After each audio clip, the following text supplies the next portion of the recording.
Well, you'll find the results are overwhelmingly positive when you stay calm and you don't match negative energy. Because if somebody's calling you with a problem, in their mind, it could be something major. And maybe it is. Maybe you screwed something up and maybe it's something extremely major. Yeah. If you just play it off like, well, our contract says this, or I told you this, be empathetic, listen to what they have to say, and then say, well, let me see what we can do. Because if you don't match their energy will come down.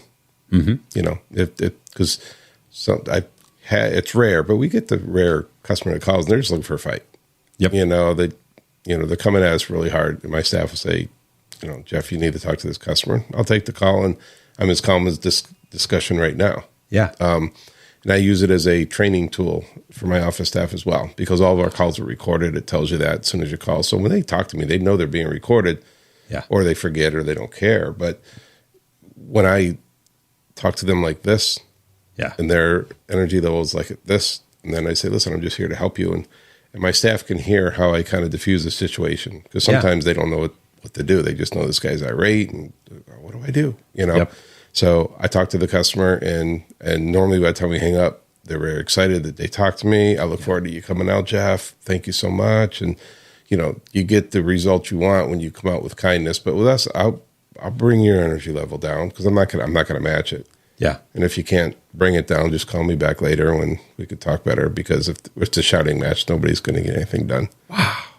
It was funny too, when you were talking about reliability, or your story on the Saturday with the server. When I lived in Michigan and I had that window cleaning company, I actually was calling my customers from the, what do you call it? The waiting room in the hospital when Troy was being born. It's my first son. Yeah. So, excuse me. So my wife's in there in labor, and I'm calling my customers. I had like 7 jobs scheduled that day.